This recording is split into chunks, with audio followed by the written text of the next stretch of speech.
সত্যি কি আমার আপনার মনে হয় যেভাবে জীবন যাপন করছি আমরা এতে আমরা জান্নাতে যাব? অনেস্টলি কি আপনি বুকে হাত দিয়ে বলেন তো, আপনার কি সত্যি মনে হয় এই জীবন যাপনের মধ্য দিয়ে আমরা সত্যি জান্নাতে যেতে পারবো?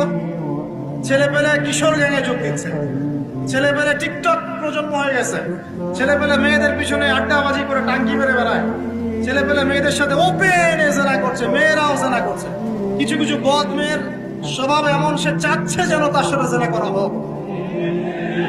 চুল খুলে নগ্ন হয়ে রাস্তাঘাটে ঘুরে বেড়াচ্ছে। বাড়ির মেয়েরা পর্দা করছে না, মা পর্দা করছে না, বোন পর্দা করছে না, স্ত্রী পর্দা করছে না। দিব্যি বাসায় সুদের টাকা ঢুকছে, হারামের টাকা ঢুকছে, দুর্নীতির টাকা ঢুকছে, ঘুষের টাকা ঢুকছে। সত্যি মনে হয় যে এইভাবে আমল করে আমরা জান্নাতে যেতে পারবো? অথচ আল্লাহ সৃষ্টি করেছেন আমাদেরকে তার ইবাদত করার জন্য। এই দুনিয়ার জীবনের সংক্ষিপ্ত হায়াত দিয়েছেন, মৌতের পর হয় জান্নাত, আমরা জান্নাত, আর কোনো বিকল্প অপশন নেই।